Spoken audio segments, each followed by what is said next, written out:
ఓం అజ్ఞానతిమిరాంధస్య జ్ఞానాంజనాశలాకయా చక్షురున్మిలితం येन తస్మై శ్రీగురవే నమః. నమ ఓం విష్ణుపదాయ కృష్ణపృష్ఠాయ భూతలే శ్రీమతే భక్తివేదాంత స్వామినితి నామినే. నమస్తే సారస్వతీ దేవే గౌరవాణి ప్రచారిణే నిర్విశేష శూన్యవాది పాశ్చాత్య దేశధారణే. జయ శ్రీ కృష్ణ చైతన్య ప్రభు నిత్యానంద శ్రీ అద్వైత గతధర శ్రీవాస్ ఆది గౌర భక్తవృంద. Hare Krishna Krishna Krishna Hare Hare, Hare Rama Rama Rama Hare Hare. Again welcome back to Bhishma స్తుతి సిరీస్. సో మనము గత 2 క్లాసులలో భీష్ముని యొక్క జననము, భీష్ముని యొక్క ప్రతిజ్ఞ తెలుసుకున్నాం. ఆ వృత్తాంతం తర్వాత మనము భీష్ముడు తన సొంత గురువైనటువంటి పరశురామునితో ఏ విధంగా యుద్ధం చేశాడు, ఎందుకు యుద్ధం చేశాడు, అది ఏ విధంగా ధర్మపరమైన యుద్ధము అని మనము అర్థం చేసుకున్నాం నిన్న. సో ఈరోజు మనము దాని తర్వాత ఏమైందసలు, తర్వాత భీష్ముని జీవితం ఎలా గడిచింది అనేది తెలుసుకుందాం. సో భీష్ముడు పరశురామునితో యుద్ధం చేశాడు. యుద్ధంలో ఆల్మోస్ట్ ఇద్దరు సమానంగా పోరాడారు. చివరిగా పరశురాముడు 3 ఆప్షన్స్ ఇచ్చాడు. ఒకటి, అయితే భీష్ముడిని పెళ్లి చేసుకోవాలి అంబ, లేదంటే విచిత్ర వీరుడిని చేసుకోవాలి, లేదంటే యుద్ధం నుంచి వెళ్ళిపోవాలి. ఒక క్షత్రియుడికి యుద్ధం నుంచి వెళ్ళిపోవడం కన్నా ఇంకొక అవమానం ఇంకొకటి లేదు. అయినా సరే తన గురు భక్తితోని ఎంతో విశాలమైన హృదయంతో భీష్ముడు యుద్ధం వచ్చి వెళ్ళిపోయాడు. ఎందుకంటే తన జీవితం మొత్తం సాక్రిఫైస్డ్ జీవితమే. జీవితం మొత్తం సాక్రిఫైస్డే. తనకు పెళ్లి లేదు, ఒక స్త్రీ సుఖము లేదు, ఒక రాజ్య సుఖము లేదు, ఏ సుఖము లేదు భీష్ముడికి. ఇప్పుడు ఇది జరిగినంత మాత్రాన పెద్ద పోయేదేం లేదు భీష్ముడికి. దానికి తోడు ఎవరు ముంగటుంది? సొంత గురువుకి ఎంత ఒబీడియన్స్ ఉంటది భీష్ముడికి. అవన్నిటిని దృష్టిలో పెట్టుకొని భీష్ముడు యుద్ధం వదిలి వెళ్ళిపోయాడు. కానీ ఈ ప్రాసెస్‌లో అందరూ బానే ఉన్నారు గానీ, పాపం అంబకు మాత్రం ఇంకా న్యాయం జరగలేదు అక్కడ. అంబ ఇంకా తపస్సు చేస్తుంది. శివుడి పైన తపస్సు చేస్తుంది. ఏమని? నాకు న్యాయం జరగాలి. ఇటు రాజులను ఓడించి నన్ను తెచ్చిన భీష్ముడు పెళ్లి చేసుకోవట్లేదు. పోనీ విచిత్ర వీర్యుడి కోసం తెచ్చాడు ఈ పెద్ద మనిషి అని చెప్పేసి విచిత్ర వీరుడిని నాకు పెళ్లి కానియట్లేదు. పోనీ నా ప్రియుడి దగ్గరికెళ్దామంటే నా ప్రియుడు నాకు ఒప్పుకోవట్లేదు. నేను చేసిన తప్పేంటి దీంట్లో అని చెప్పేసి అంబ చాలా బాధపడుతుంది. అంబ చాలా బాధపడతా ఉంటే శివుడి పైన తపస్సు చేస్తుంది. శివుడి పైన తపస్సు చేసి నాకు న్యాయం జరగాలి అని చెప్పేసి కోరుకుంటుంది. అప్పుడు శివుడు ఒక వరం ఇస్తాడు తనకేమని? నీ నెక్స్ట్ జీవితంలో నువ్వు భీష్ముడి యొక్క చావుకి కారణమవుతావని వరం ఇచ్చాడు. ఎవరు? శివుడు. ఎవరికి? అంబకి.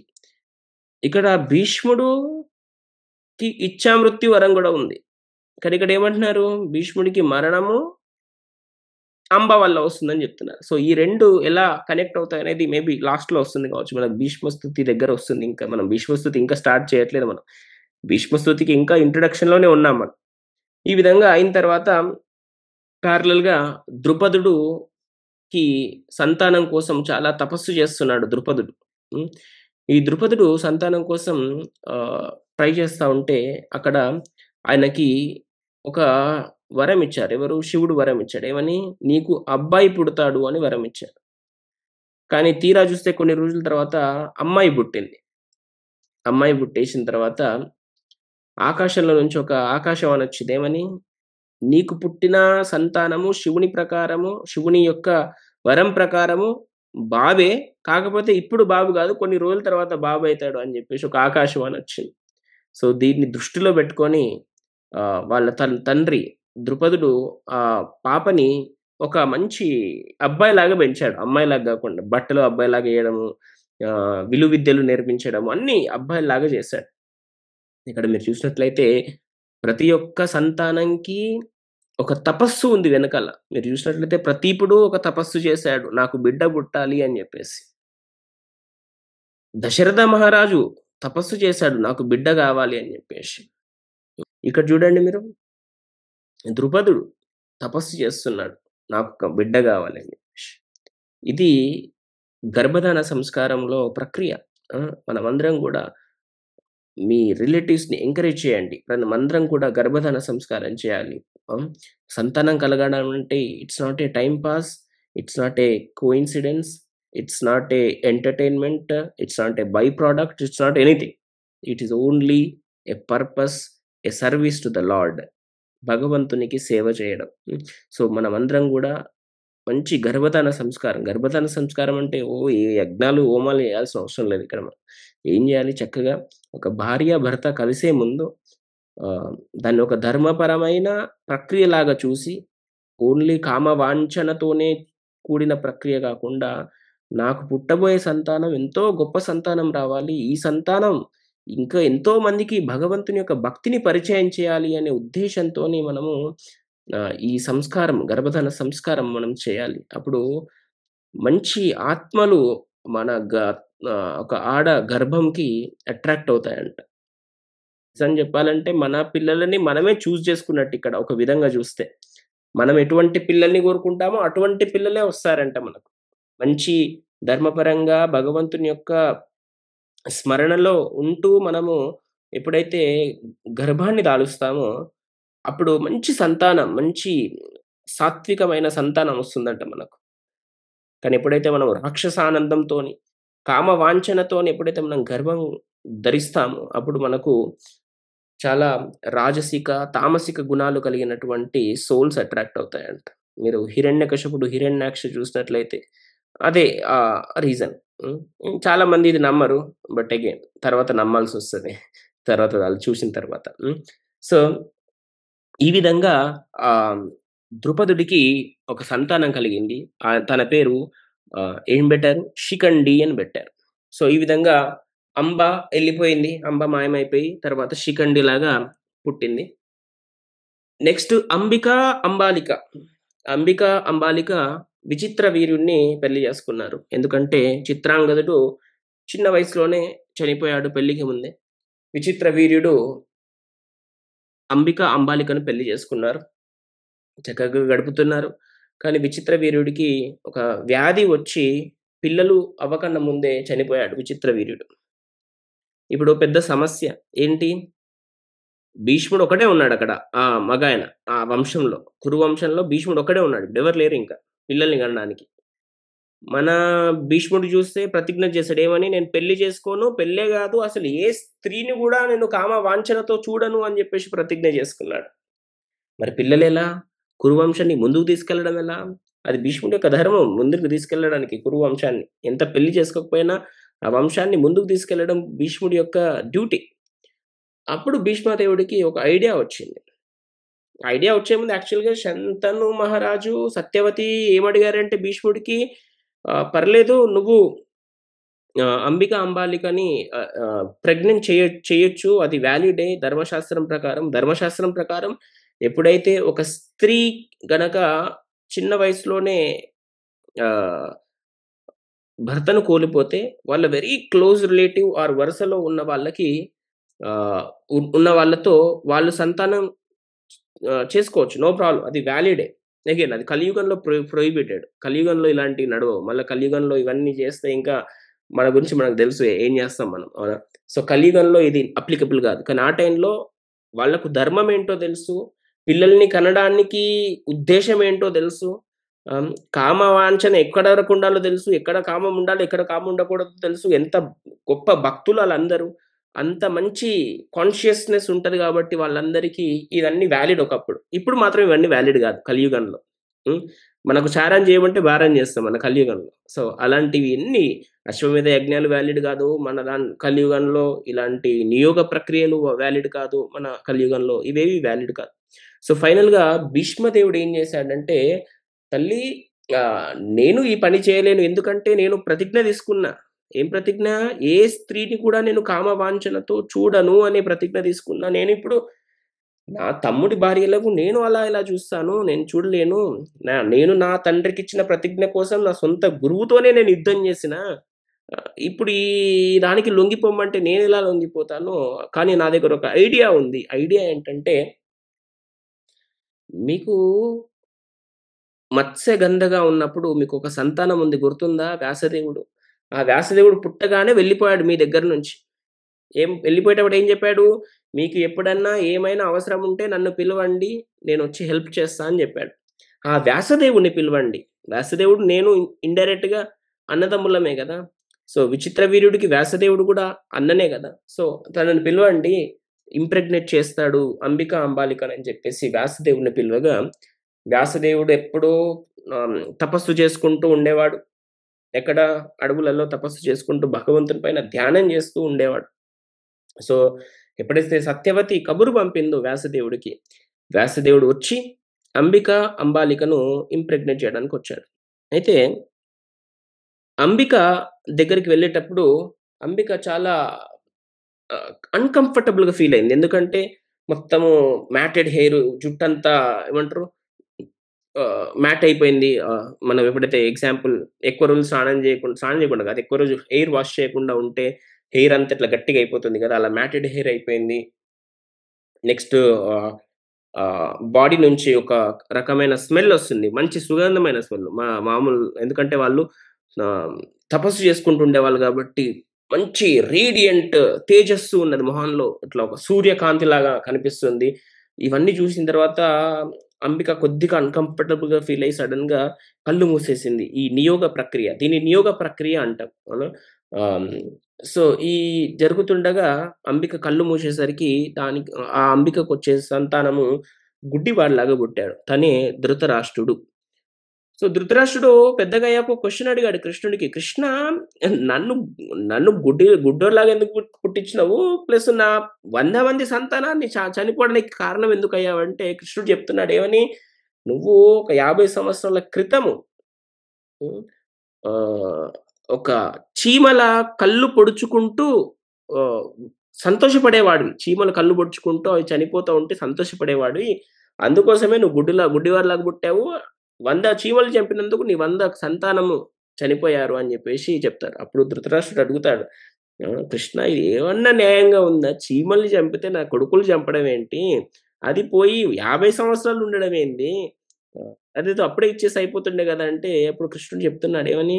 సంతానము ఎస్పెషల్లీ పురుష సంతానము, మగ సంతానం పుట్టాలంటే అంత ఈజీ కాదు. నువ్వెంతో పుణ్యం జేసుండాలి. ఎందుకంటే వాడు నిన్ను నరకాన్నించి తప్పిస్తాడు. హ్మ్. వాడు నిన్ను నరకాన్నించి తప్పిస్తాడు. నీకు పిండ ప్రదానాలు జేసి, అవి జేసి, ఇవి జేసి. అందుకోసమే నీకింత పుణ్యం రావాలి. అందుకోసమనే నీకు ఇన్ని సంవత్సరాలు పట్టిందని జెప్పేసి చెప్తారు. అందుకే ధృతరాష్ట్రుడికి గుడ్డివాడిగా పుట్టడానికి ఇది ఆయన కార్మిక్ రీజన్ అది. హ్మ్.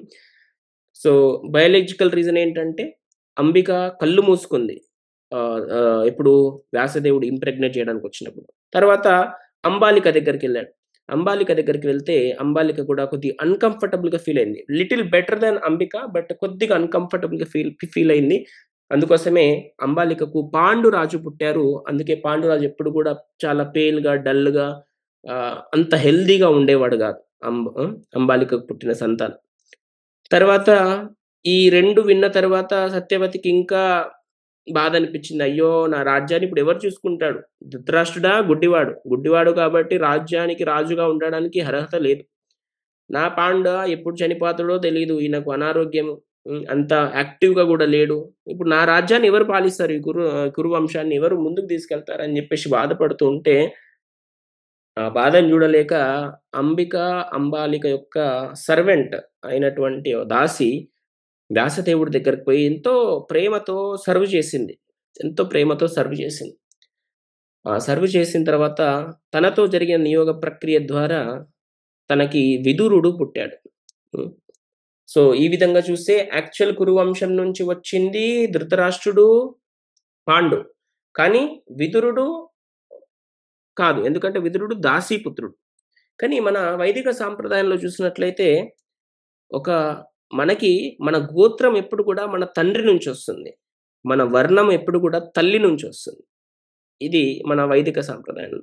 సో, ఈ విధంగా చూస్తే విదురుడు కురువంశానికి చెందినవాడే. కానీ వర్ణము దాసీపుత్రుడు. గోత్రము కురువంశందే. అండ్ విదురుడికి ఇలా ఎందుకు దాసిగా దాసిగా పుట్టాడు అంటే, విదురుడికి ఒక శాపముంది. అంతకుముందు జన్మలో మాండవ్య అనే ఒకాయన గొప్ప ఋషి ఉండేవాడు మాండవ్య అని.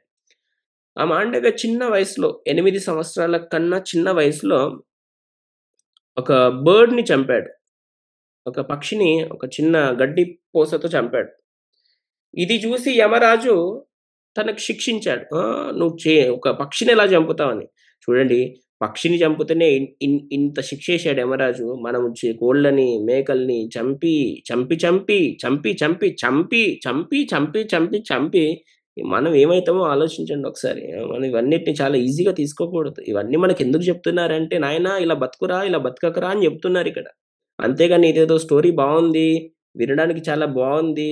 ఇదేదో పెద్ద సస్పెన్స్ థ్రిల్లర్ లాగుంది, లేదంటే ఫ్యాంటసీ లాగుంది, లేకపోతే ఇంకోలాగుంది, ఇంకోలాగుందని దీన్ని సినిమాలాగా చూడకూడదు మనం. దీని నుంచి మనకు కావాల్సిన పాఠాలు నేర్చుకోవాలి మనం. ఆ పాఠాలని మన జీవితంలో మనము అన్వయం చేసుకోవాలి. అప్పుడే దీని నుంచి మనకేదన్నా ఉపయోగం కలుగుతది. అంతేగాని పొద్దున 5:30కి లేచి ఇంత కష్టపడి దీని నుంచి మనం ఏం నేర్చుకోకుంటే ఇంకా దీనివల్ల పెద్ద ఉపయోగం ఏం లేదు. దీన్ని మన జీవితంలో అప్లై చేసుకోవాలి మనం. సో, ఇలా జరుగుతుంటే మాండవ్య పొయ్యి యమరాజుకి అడిగాడు, "నన్నెందుకు తీసుకొచ్చారిక్కడికి" అని. అప్పుడు యమరాజు ఏమన్నాడు, ఎందుకు తీసుకొచ్చావేంటి? నువ్వు పక్షిని చంపావు గదా! అందుకే తీసుకొచ్చామన్నారు. అప్పుడు వెంటనే మాండవ్య అన్నారు, "అయ్యా యమ, నువ్వు ధర్మరాజువి. ధర్మం అంటే ఏందో నీకు తూచా తప్పకుండా ప్రతి ఒక్కటి డాట్ టు డాట్ తెలుసు. You are the biggest judge. నీకన్నీ లాలు అన్నీ తిప్పేసావు. అన్ని సెక్షన్స్ తిప్పేసావు నువ్వు. ఈ ఒక చిన్న సెక్షన్ మర్చిపోయావేంటి నువ్వు? 8 సంవత్సరాల కన్నా కింద చేసిన పాపాలన్నీ పాపాల కిందకి కన్సిడర్ అవ్వవు. ఎందుకంటే అది చిన్న వయసు, తెలియని వయసు. నేను 8 సంవత్సరాల కింద చేశానిది. సో, ఇదెలా మిస్ అయ్యావు? నన్ను ఇంత గొప్ప ఋషిని నువ్వు ఇక్కడికి తీసుకొస్తావా? నీ యమలోకానికి" అని చెప్పేసి శాపం పెట్టాడు యముడికి. ఏమని? "నువ్వు ఇలా చేశావు కాబట్టి నువ్వు భూలోకంలో జన్మిస్తావు. అది కూడా ఎలా జన్మిస్తావంటే ఒక దాసికి జన్మిస్తావు. That is the very lowest birth that you will have. అక్కడ కూడా నువ్వు ఇలానే ధర్మాలు చెప్పుకుంటా ఉంటావు గానీ నీ ధర్మాన్ని ఎవడినడక్కడ. ఇదే నా శాపం నీకు" అని చెప్పేసి యమరాజుకి మాండవ్య అనే ఆయన శాపం ఇస్తాడు. హ్మ్. సో, ఆ విధంగా విదురుడు యాక్చువల్‌గా యమరాజు. అందుకే ఎక్కడ చూసినా ధర్మం మాట్లాడుతా ఉంటాడు, మాట్లాడుతా ఉంటాడు, మాట్లాడుతా ఉంటాడు. పాపం ఎవరు వినరు ఆయనకు పాపం. ఎప్పుడు చూసినా ధర్మం చెప్తా ఉంటాడు. దు దుర్యోధనుడికి చెప్తాడు, "అరేయ్ దుర్యోధన, ఇలా చేయడం తప్పు. ద్రౌపదిని ఇలా చేయడం తప్పు" అంటాడు. వినడు. జూదం ఆడడం తప్పు అంటాడు. వినడు. ఎవ్వరు తన గోల పట్టించుకోరు పాపం. కానీ ఆయన ధర్మం మాత్రం ఎప్పుడు కూడా వదలలేదు. ఎంతో, ఎంతో ధార్మికంగా తన జీవితాన్ని విదురుడు గడిపాడు. సో, ఈ విధంగా చూసినట్లయితే యాక్చువల్‌గా కురువంశానికి వారసుడు ఎవరు అంటే విదురుడే. ఎందుకంటే అంత గొప్ప ధర్మాన్ని తను ముందుకు తీసుకెళ్తున్నాడు గాబట్టి. కానీ జస్ట్ బికాజ్ దాసీపుత్రుడు కాబట్టి తనకి రాజ్యానికి రాజు చేయలేదు. సో, ఈ విధంగా భీష్ముడు తర్వాత ఇలా నడుస్తూ ఉండగా భీష్ముడు ధృతరాష్ట్రుని యొక్క పెళ్లి చేశాడు. సుబల అనే రాజు యొక్క కుమార్తె అయినటువంటి గాంధార రాజ్యానికి యువరాణి అయినటువంటి గాంధారిని ఇచ్చి పెళ్లి చేశాడు. హ్మ్. అదే విధంగా పాండుకి మాద్రి, శాల్య అనే రాజు యొక్క కుమార్తె అయినటువంటి కుంతిని ఇచ్చి పెళ్లి చేశాడు. అదే విధంగా శాల్య కుమార్తె అయినటువంటి మాద్రికి అండ్ కుంతికి ఇద్దరికిచ్చి పెళ్లి చేశాడు. తర్వాత విదురుడికి దేవక అనే ఒక రాజు యొక్క కుమార్తెకిచ్చి పెళ్లి చేశాడు. సో, ఈ విధంగా ఈ ముగ్గురు పెళ్లిళ్లయింది. ఈ ముగ్గురికి ధృతరాష్ట్రుడికి 100 మంది సంతానము, ఒక అమ్మాయి పుట్టింది.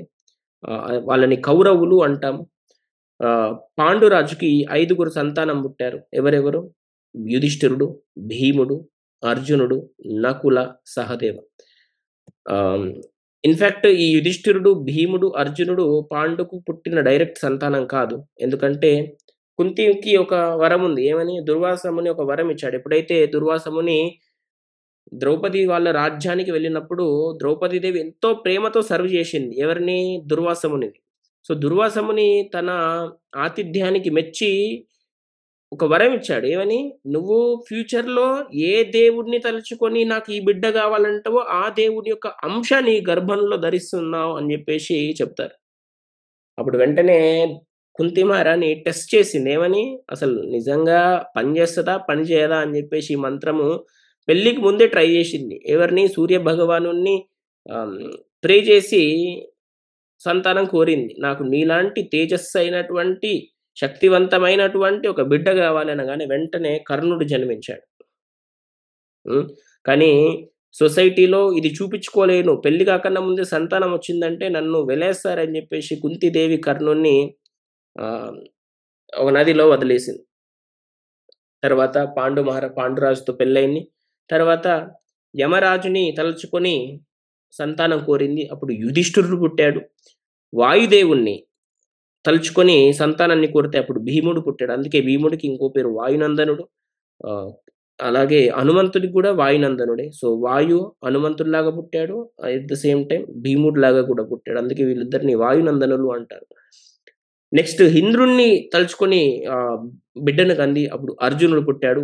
అదేవిధంగా మాద్రీకియంపై నకుల, సహదేవులు అశ్విని కుమారులతో పుట్టారు.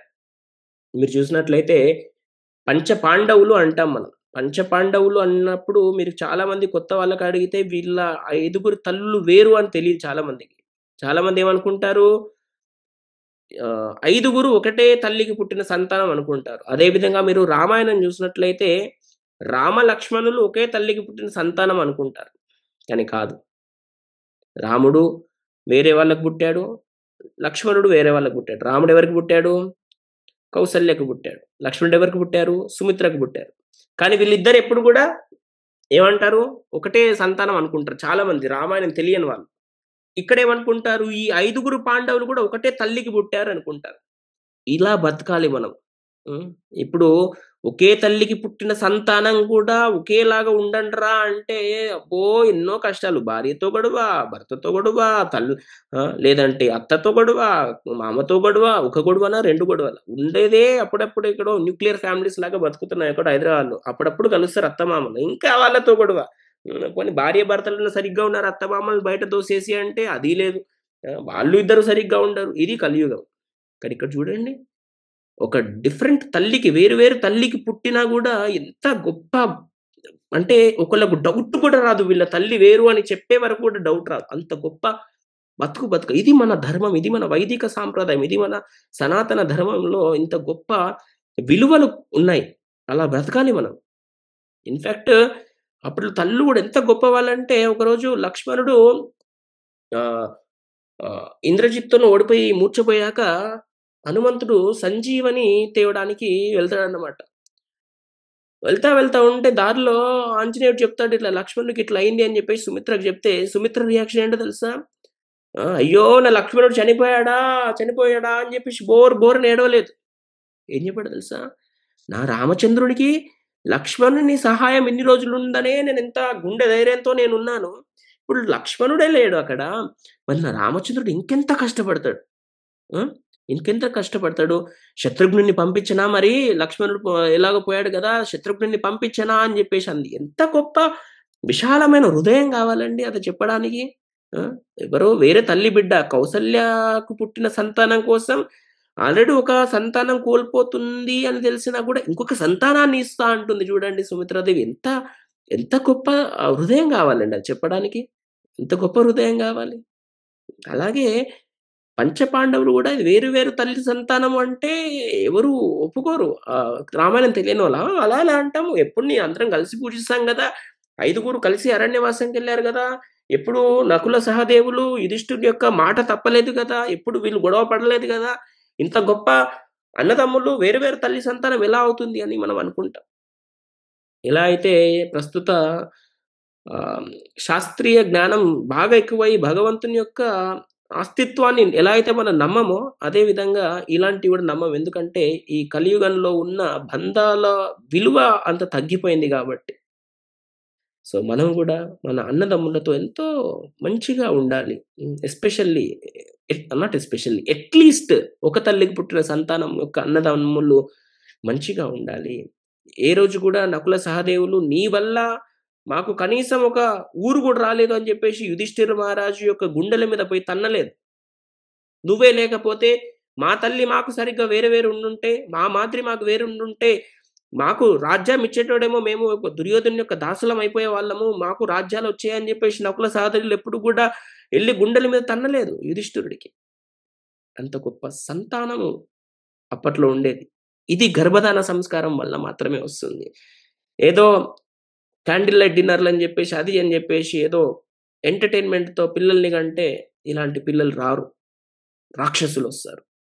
ఆ రాక్షసులు ఎన్నెన్నో కనుగొని భూదేవిని నాశనం జేసేసి, ఈ భౌతిక ప్రపంచంలో ఉన్న రిసోర్సెస్‌ని అన్నీ ఎక్స్‌ప్లాయిట్ చేసేసి, నేను ఏదో సాధించానని గుండెలు బాదుకొని, లబోదిబో మొత్తుకొని, కష్టమొస్తే ఇంకొకటి కనుక్కొని, ఇంకొకటి చేసుకొని, అది చేసుకొని, తన జీవితాన్ని, తన ఆయుష్‌ని తన్నే తగ్గించుకొని, నేనేదో చేశానని గొప్ప గర్వంగా అయిపోయి హిరణ్యకశిపుల్లాగా, హిరణ్యాక్షుల్లాగా ఆలోచిస్తారనమాట. మనమందరం ఎంతో అదృష్టవంతులం. మనకు ఒకవేళ గర్భధారణ సంస్కారం ఒకవేళ మనం చేయొచ్చు. లేదంటే మనకు ఆల్రెడీ సంతానం అయిపోతే, మీ పిల్లలకు ట్రైన్ చేయండి. గర్భధారణ సంస్కారం ఇలా చేయాలిరా, ఇలా చేయాలిరా అని చెప్పండి. లేదంటే మీ రిలేటివ్స్‌కి సజెస్ట్ చేయండి.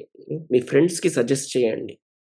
మనమందరము ఎంతో అదృష్టవంతులమండి. మనమందరము భగవంతుని యొక్క ప్రేమను మనం ఏం అదృష్టం చేసుకున్నామో, ఎంత పుణ్యం చేసుకున్నామో, మనందరికీ భగవంతుని యొక్క ప్రేమ దొరికింది. అదెప్పుడు మన దగ్గరే ఉంచుకొని ఆనందపడిపోవద్దు. మనం 10 గురికి, 100 మందికి, 1,00,000 మందికి, కోట్ల మందికి మనమందరం పంచాలి. హ్మ్. ఆ అదృష్టాన్ని మనమే ఆస్వాదించకూడదు. ఆ ఆనందాన్ని మనమే ఆస్వాదించకూడదు. అందరికీ పంచిపెట్టాలి. సో, ఈ విధంగా ఈ 5గురు సంతానము పుట్టారు. సో, ఈ 5గురు సంతానం పుట్టిన తర్వాత భీష్ముడు వాళ్ళని గూడా ఎంతో ప్రేమగా చూసుకున్నాడు. ఇన్‌ఫాక్ట్ అర్జునుడికి విలువిద్యలో చాలా ఇంట్రెస్ట్ ఉంది అని తెలిసినాక తనే స్వయంగా వెళ్లి అర్జునుడి దగ్గరికెళ్ళి, "నాన్న నీకు తండ్రి లేడు గదా! తల్లి లేదు గదా!" తల్లి ఉంది సారీ. "తండ్రి లేదు గదా! ఆహ్, నీకు నీకు ఎటువంటి సపోర్ట్ కావాలి? ఈ విలువిద్యలో నువ్వు ఇంకా పెరగాలంటే" అంటే, "నేను ద్రోణుడి దగ్గర నేర్చుకోవాలనుకుంటున్నాను. ద్రోణాచార్యుల దగ్గర నేను గనక ఈ విద్య నేర్చుకుంటే ఎంతో బావుంటుంది" అంటే భీష్మ భీష్మదేవుడు స్వయంగా ద్రోణుడి దగ్గరికి వెళ్లి రిక్వెస్ట్ చేశాడు. మా అర్జునుడికి నువ్వు విలువిద్య నేర్పించాలని జెప్పేసి ద్రోణుడిని తీసుకొచ్చి ద్రోణాచార్యులు ఇద్దరికి కౌరవులకి, పాండవులకి ఇద్దరికీ విలువిద్య నేర్పించాడు. సో, ఈ విధంగా భీష్మదేవుడు కురు వంశంలోని 4 జనరేషన్స్‌ని జూసుకున్నాడు. మొదటి జనరేషన్ ఎవరు? శంతను మహారాజు. శంతను మహారాజు పెళ్లి దగ్గరుండి చేపిచ్చాడు. రెండవ జనరేషన్ ఏంటి? విచిత్ర వీరుడు, చిత్రాంగద వాళ్ళ పెళ్లి దగ్గరుండి చేపిచ్చాడు. మూడవ జనరేషన్ ఏంటి? ధృతరాష్ట్రుడు, పాండు మహారాజు. ఈళ్ళిద్దరి పెళ్లి దగ్గరుండి చేపిచ్చాడు. వాళ్ళ రక్షణ జూసుకున్నాడు. వాళ్ళని గైడ్ చేశాడు ఎలా ఉండాలి అని జెప్పేసి. నాలుగో జనరేషన్ ఏంది? పాండవులు, కౌరవులు వీళ్ళని గూడా జూసుకున్నాడు. ఈ విధంగా భీష్మదేవుడు కురు వంశానికి తన జీవితాన్నే త్యాగం జేసేసాడు. వాళ్ళెప్పుడు వాళ్ళ పక్కనే ఉంటూ, "అరే నాయనా ఇది తప్పురా, ఇది కరెక్ట్ రా" అని చెప్పుకుంటూ వాళ్ళని సపోర్ట్ చేయక, వీళ్ళని సపోర్ట్ చేయక మధ్యలో నలిగిపోయి, కుంగిపోయి ఏది ఫాలో అవ్వాలో, ఏది ఫాలో అవ్వకుండా తెలక, తండ్రికిచ్చిన మాటకు కట్టుబడాలో అర్థం గాక, లేకపోతే ఎమోషనల్‌గా వీళ్ళు బాధపడుతున్నారా అని చూడక, మధ్యలో ఎంతో కుంగిపోయి తన జీవితాన్ని భీష్ముడు గడిపాడు. తన జీవితాన్ని ఒక గొప్ప జటాయు పక్షి ఏ విధంగా అయితే రామచంద్రుడి కోసము తన జీవితాన్ని త్యాగం జేసేసిందో, మీకొక విషయం జెప్తానిక్కడ. మనమందరము భీష్ముడిని చాలా తప్పుగా అర్థం చేసుకుంటాం ఇవన్నీ విన్న తర్వాత. ఇదే ఎగ్జాంపుల్ ప్యారలల్ మనం డ్రా చేస్తే, జటాయు పక్షి ఎప్పుడైతే రావణాసురుడు సీతమ్మ తల్లిని తీసుకుపోగానే జటాయు పక్షి వచ్చి సీతమ్మ తల్లిని కాపాడి తన రెక్కలను కట్ చేసుకొని కింద పడిపోయింది పాపం. రావణాసురుడు కట్ చేసి కింద పడిపోయి మొత్తం రక్తం ఉందని జెప్పేసి. వెంటనే రామచంద్రుడు రాగానే చూడగానే జటాయు పక్షిని చూడగానే ఏం డౌట్ పడ్డాడంటే, ఈ పక్షే ఇంత పెద్ద పక్షే నా సీతమ్మ తల్లిని ఎత్తుకపోయింది. నా సీతాదేవి రక్తాన్ని జూసింది. ఈ రక్తాన్ని తినేసింది అని జెప్పేసి డౌట్ పడ్డాడు. డౌట్ పడగానే జటాయుని చంపేద్దాం అనుకున్నాడు రామచంద్రుడు. కానీ లక్ష్మణుడు అన్నాడు, "అన్నయ్య అది కాదు. నాకు వేరే అనిపిస్తుందని" చెప్పగానే జటాయుకి అడిగాడు, "అసలేమైంది?" అంటే ఇది చెప్పాడు. ఏమని? "తండ్రి మన తల్లిని ఒక రావణాసురుడు అనే రాక్షసుడు తీసుకెళ్ళిపోయాడు. నాకున్న శక్తి మేరకు, నా వయస్సుకు తగ్గట్టు నేను ఎంతో ట్రై చేశాను. కానీ తండ్రి నేను కాపాడుకోలేకపోయాను. కానీ ఒకటి మాత్రం చేయగలిగాను. ఏం చేశాను అంటే ముహూర్తం అంటే 48 నిమిషాలని జెప్పుకున్నాం మనం మొన్న క్లాస్‌లో. రావణాసురుడు సీతమ్మ తల్లిని అపహరించిన ముహూర్తంలో ఏ పని చేసినా విజయం చేకూరుతుంది. దాని తరువాత ముహూర్తం అంటే 48 నిమిషాల తర్వాత వచ్చే ముహూర్తంలో ఏ పని చేసినా విఫలమవుతుంది. ఏది? ఆస్ట్రాలజీ ప్రకారం, జ్యోతిష్య శాస్త్రం ప్రకారం. అందుకే తండ్రి నేనేం జేశానంటే నా ప్రాణాలు పోయినా పర్వాలేదు. కానీ నేను 48 నిమిషాలు రావణాసురుడిని ఆపుతా. 48 నిమిషాలు అట్‌లీస్ట్ నా తల్లిని నేను కాపాడుకోలేను అనే విషయం నాకు తెలిసినా అట్‌లీస్ట్ ఒక ముహూర్తాన్ని దాటితే అది విఫలమయ్యి మళ్ళీ మన తల్లి మనకొచ్చేస్తుంది అనే ఉద్దేశంతో నేను పోరాడతా. నా రెక్కలు పోయినా పర్వాలేదు, నా ప్రాణాలు పోయినా పర్లేదు, తప్పించుకున్నా, తప్పించుకోకపోయినా, చనిపోయినా ఏమైనా నేను నీకు సేవ చేసుకుంటాను తండ్రి అని జెప్పేసి ఒక ప్రతిజ్ఞ, సంకల్పం తీసుకొని జటాయు రావణాసుడితోని యుద్ధం చేశారు. అంత గొప్ప సాక్రిఫైస్ భీష్మదేవుడు గూడా చేస్తున్నాడిక్కడ. తన తండ్రికిచ్చిన ప్రతిజ్ఞ కోసం, కురువంశాన్ని ముందుకు తీసుకుపోవడం కోసం ఎంతో ట్రై చేశాడు. ఎంతో ట్రై చేశాడు. శ్రీల ప్రభుపాదుల వారు ఎంత సాక్రిఫైస్ చేశారు శ్రీల ప్రభుపాదులు. శ్రీల ప్రభుపాదులు ఎంత సాక్రిఫైస్ చేశారు. శ్రీల ప్రభుపాదులు తన 70 ఏళ్ల వయసులో ఇక్కడికి అమెరికాకెళ్ళి అక్కడ ఏమో తినడానికి లేదు. సరైన వాతావరణం లేదు. ఫ్రీజింగ్ కోల్డ్, ఏజ్ ఎంపోయి 70+, no money, nothing. But still మనమందరం ఈరోజు జపా క్లాస్‌లో కూర్చొని శ్రీమద్ భాగవతము వింటున్నాము అంటే అది శ్రీల ప్రభుపాదుల వారి గొప్పతనం అది. ఒక మ్లేచ్చుడికి, ఒక శూద్రుడికి గూడా శ్రీమద్ భాగవతము నేర్చుకోవచ్చు అని ప్రతి ఇంటింటికి శ్రీమద్ భగవద్గీత వెళ్ళాలి. ఇది మన సాంప్రదాయము అని చెప్పేసి ఇక్కడున్న వాళ్ళు డైరెక్ట్‌గా చెప్తే వినరు. ఫారెన్ వాళ్ళు ఏది చేస్తే వాళ్ళకి కాపీ కొడతారని చెప్పేసి నేను ఫారెన్‌కి వెళ్లి వాళ్ళతో చేపిస్తా. అప్పుడు అయ్యో! వేరే దేశం వాళ్ళే చేస్తున్నారు. మన దేశంది మనం చేయలేమా అని ఇన్‌స్పైర్ అయ్యి వీళ్ళు చేస్తారని చెప్పేసి తను వృందావనం నుంచి వదిలిపోయి మనందరికి వృందావనాన్ని మన జీవితంలో ఇచ్చారు శ్రీల ప్రభుపాదుల వారు. అది సాక్రిఫైస్ అంటే. అంత గొప్ప సాక్రిఫైస్ భీష్మదేవుడు చేశాడు. హరిదాస్ ఠాకూర్. హరిదాస్ ఠాకూర్‌కి చాలామంది కొట్టారు. ఏమని? "నువ్వు ముస్లిం, ముస్లిం కుటుంబంలో పుట్టావు. నువ్వెలా హరినామం చేస్తావు?" అని చెప్పేసి కొట్టారు చాలామంది. అలా కొడతా ఉంటే ఇట్లా కిందేసి దబ్బా, దబ్బా, దబ్బా కొడతా ఉంటే హరిదాస్ ఠాకూర్ లోపల ఏంటి అమ్మా, అయ్యా అని రాలేదు. ఏమన్నాడు తెలుసా ఆయన? "కృష్ణ నాకు ఎంత పాపమొచ్చినా పర్లేదు. కానీ నాకిది చంపేస్తున్నారు చూడండి. వీళ్ళకు హరినామం పైన రుచిని కలిగించు. నీ ప్రేమ తెలియచేయి వీళ్ళకి. నేను చనిపోయినా పర్లేదు. కానీ వీళ్ళకు మాత్రం నన్ను చంపాడు అనే కోపంతో వీళ్ళను మాత్రం శిక్షించకు" అని చెప్పేసి కోరుకున్నాడు. అది సాక్రిఫైస్ అంటే. వీళ్ళ కథలన్నీ విన్నాక ఇవి కథలు అని చెప్పేసి, మైథాలజీ అని చెప్పేసి పక్కన పెట్టకూడదు మనం. ఇవి నిజాలు. ఇది చరిత్ర. ఇది ఒక చరిత్ర. This is an history. This is not a mythology. This is an history. ఇవి ఇంత గొప్ప వంశాల నుంచి మనం వచ్చినాం. మనం ఏదో అనాథల్లాగా పుట్టలేదు మనమందరం. మన పూర్వీకులు ఎవరంటే వీళ్ళు అని చూపించాలి మనం. అంతా గుండెల బాదుకొని చూపించాలి. నా పూర్వీకులు వీళ్ళు. ఇంత గొప్ప సంస్కారం ఉన్నవాళ్ళు నా పూర్వీకులు అని చేసి చూపించాలి. మనమందరం కోతుల్లో నుంచి పుట్టలేదు. మనమందరం గొప్ప గొప్ప ఆచార్యులకు పుట్టాం మనమందరం. సో, ఈ విధంగా భీష్మదేవుడు ఎంతో, ఎంతో, ఎంతో త్యాగాలు చేశాడు. తర్వాత పాండురాజు పాపం చనిపోయాడు. తర్వాత అక్కడ సతీ సహగమనం ప్రక్రియ ద్వారా మాద్రి సతీ సహగమనం చేసేసింది. అగైన్ సతీ సహగమనం కూడా ఫస్ట్ ఆఫ్ ఆల్ అంత సీన్ లేదు కలియుగంలో. But still it's not allowed. Again సతీ సహగమనం అంటే కూడా చాలా నెగెటివ్ కామెంట్స్ ఉంటాయి. సతీ సహగమనం అంటే పూర్తి ఇచ్చ. There is no force in సతీ సహగమనం. కంప్లీట్ వాళ్ళ ఇష్టంతో సతీ చేస్తేనే ఇట్ వాస్ యాక్సెప్టెడ్. సో, ఆ విధంగా కుంతి మళ్ళీ ఈ 5గురు సంతానాన్ని తీసుకొని, 5గురు ఎవరు? మాద్రి యొక్క సంతానాన్ని కూడా తీసుకొని వాళ్ళని పెంచుతుంది. భీష్ముడు వాళ్ళకి సపోర్ట్‌గా నిలబడ్డాడు. అయ్యో! తండ్రి లేని పిల్లలు గదా! అని జెప్పేసి ద్రోణాచార్యుడిని తీసుకొచ్చి అర్జునునికి మంచి విలువిద్య నేర్పించాడు. దుర్యోధనుడు ఎంతో దుర్బుద్ధితో భీష్ముడిని చంపాలని జూసాడు విషమిచ్చి. 5గురు పాండవులను చంపేద్దామని జెప్పేసి లాక్షాగృహంలో నిప్పు పెట్టాలని జూసాడు. లాక్షాగృహం అంటే మన క్యాండిల్‌కి ఉంటుంది చూడండి. అదేంది థిక్ పేస్ట్ ఉంటుంది గదా! అలాంటి వ్యాక్స్ ఆ వ్యాక్స్‌కి నిప్పు పెడితే ఎంత ఫాస్ట్‌గా అంటిపోతుంది. అలాంటి వ్యాక్స్‌తోని ఇల్లు నిర్మించాడు. ఎంతో బ్యూటిఫుల్‌గా.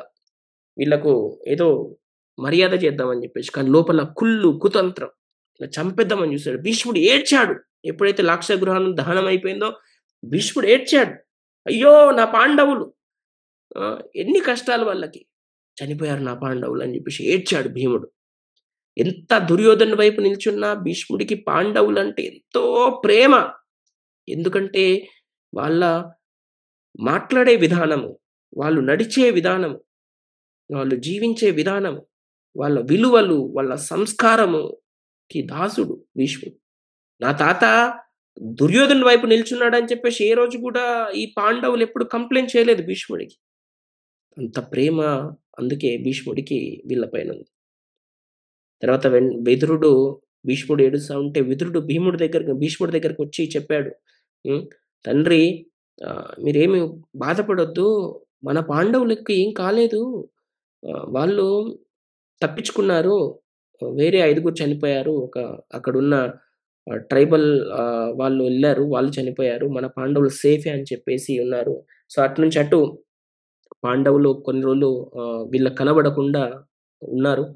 తర్వాత అక్కడే ఆ వనవాసంలో పాంచాల రాజ్యానికెళ్ళి అక్కడ ఉన్న స్వయంవరంలో పాల్గొని కుంతీదేవిని వివాహమాడాడు. ఎవరు? అర్జునుడు. సో, ఈ విధంగా అర్జునుడు వివాహమాడి ఇంటికి ఎంతో సంతోషంగా ఈ విషయం షేర్ చేద్దామని బై ద వే ఆ స్వయంవరంలోనే ఫస్ట్ టైమ్ కృష్ణుడు, అర్జునుడు కలుసుకున్నారు. కృష్ణుడు గూడా ఆ స్వయంవరానికొచ్చారు. ద్రౌపదిని ద్రౌపదిని పెళ్లి చేసుకుందామని గాదు. జస్ట్ చూడ్డానికొచ్చాడు. యాక్చువల్ చెప్పాలంటే అర్జున్‌ని కలవడానికొచ్చాడు. సో, అర్జునుడు, కృష్ణుడు ఫస్ట్ మీట్ అక్కడే అయింది.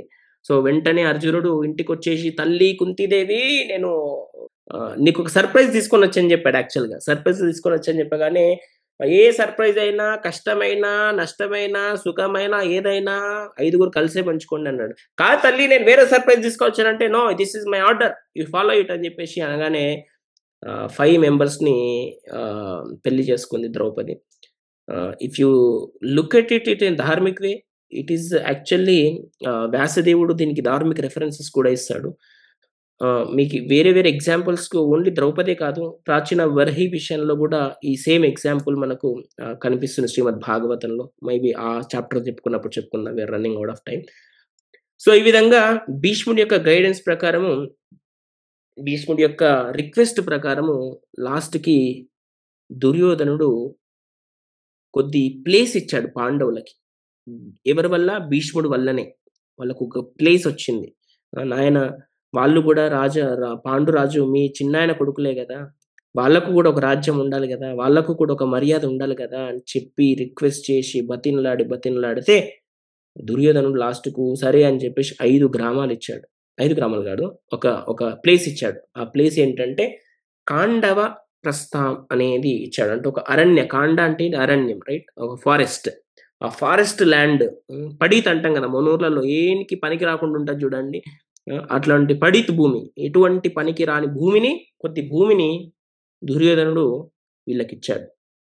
సో, వెంటనే వీళ్ళందరూ చాలా తెలివిని ఉపయోగించి విశ్వకర్మ అనే ఒక ఆర్కిటెక్ట్‌ని తీసుకొచ్చి ఆ ఒక అరణ్య ప్రాంతాన్ని ఎంతో బ్యూటిఫుల్ ప్యాలెస్‌గా నిర్మించారు. దాని పేరే ఇంద్రప్రస్థ. ఆ ఇంద్రప్రస్థ అనే గ్రామాన్ని చక్కగా ఏర్పాటు చేసుకున్నారు. ఆ ఇంద్రప్రస్థకి యుధిష్ఠిరుడిని రాజుగా చేశారు. హస్తినాపుర రాజ్యానికి దుర్యోధనుడుగా చేశారు. బేసికల్‌గా 2 డివైడ్ అయిపోయినట్టు ఇండైరెక్ట్‌గా. సో, హస్తినాపురానికి దుర్యోధనుడు, ఇంద్రప్రస్థకి యుధిష్ఠిరుడు. సో, ఈ విధంగా యుధిష్ఠిరుడు ఇంద్రప్రస్థ రాజుగా ఒక యజ్ఞం జేశాడు తర్వాత. ఆ యజ్ఞము ఏం యజ్ఞము? రాజసూయ యజ్ఞం.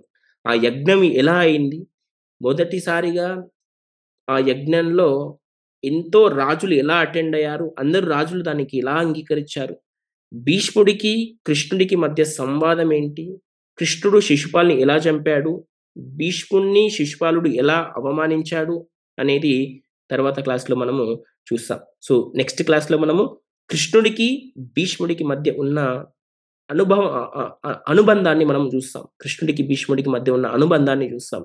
సో, ఈ విధంగా మనము ఒక క్విక్ రీక్యాప్ యేసుకుంటే భీష్ముని యొక్క జననము నేర్చుకున్నాము. తర్వాత భీష్ముడు చేసిన దృఢ ప్రతిజ్ఞను తెలుసుకున్నాము. తర్వాత ఆ ప్రతిజ్ఞను ఉల్లంఘించకుండా తన సొంత గురువుతోనే ఎలా యుద్ధం చేశాడు, అది ధార్మికంగా ఏ విధంగా కరెక్ట్ అని తెలుసుకున్నాము. ఈరోజు మనము కురువంశంలో ఎన్నో జనరేషన్స్‌కి ఎన్నో తరాలకి భీష్ముడు ఎలా ఒక గైడ్‌గా, ప్రొటెక్టర్‌గా ఉన్నాడు. ఆ భీష్ముడు కురువంశ వృద్ధికి ఎలా తోడ్పడ్డాడు, ఎక్కడెక్కడ ఏ ఏ రోల్ ప్లే చేశాడు అని జెప్పేసి తెలుసుకున్నాం. సో, నెక్స్ట్ క్లాస్‌లో మనము కృష్ణుడికి, భీష్ముడికి ఉన్న మధ్య అనుబంధాన్ని గురించి మనము తెలుసుకుందాం. మీరందరూ ఎంతో ఓపికతో ఈ జప క్లాస్‌లో రోజు పొద్దున జాయిన్ అవుతున్నారు. మీ అందరికీ ఎంతో కృతజ్ఞతలు.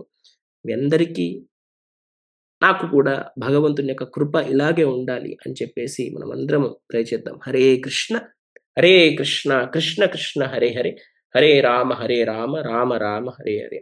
శ్రీల ప్రభుపాద్ की जय, कार्तिक मंथ की जय, दामोदर मंथ की जय, दामोदर लीला की जय, भीष्म देव की जय, भीष्म स्तुति की जय.